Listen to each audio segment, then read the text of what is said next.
Timor Wan Hotu precisa contribuir para dameniang, tambah tinan Ronolo Resin 5, Timor Leste adere ba ASEAN.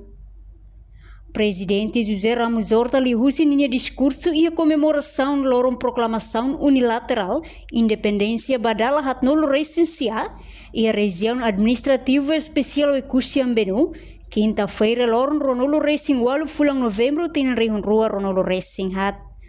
Horta garantia ia tinan rihun rua Ronolo Racing 5, Timor Leste bele adere no sai membro permanente ba ASEAN.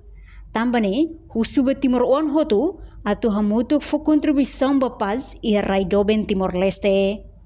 E a vingança nela.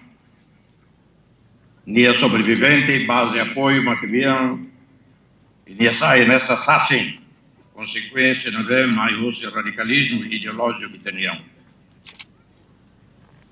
Neruni hakuak fraterno e danek tem que continuar, e te continua fofuang. Promove paz, dame, no segurança e raine. E te fronteira deve ulu aqueta kita, horas simboliza laço, unidade, contacto no reconciliação. E pode ser nessa airimbo pilar, desenvolvimento, progresso. Guaira e te prepararão a tutama para a ASEAN. Bem-vindo à presença chefe ministro do governo Sabah de Malásia, governo Yaknar, cada investidor maiane executa o programa para a economia dele Haksoit Bahuin. E o desafio para desafio neve e o setor educação, setor saúde, setor agricultura, segurança alimentar, setor para nutrição, o outro, isso tem que estar matando. E eu confio, o orçamento de aprovação 2025, ano 2025, o governo se acelera, execução orçamento e desenvolvimento da economia.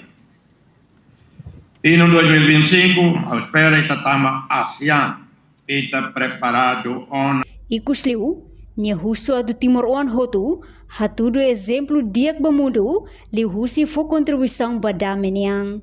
Ba ASEAN ida ke diak liutan, maksoi violência Hotu, hameting estabilidade, haklean democracia, liberdade sem violência política, la ia discriminação no seluktan. Husio Ekusi, Melania Conceição, Televisão Timor Post. Janela informação ba Emohoto, atau tem informação atual dia kliu, kita haluha, hane botão subscribe, like, halo comentário, no fahe tutang ba media sosial Hoto.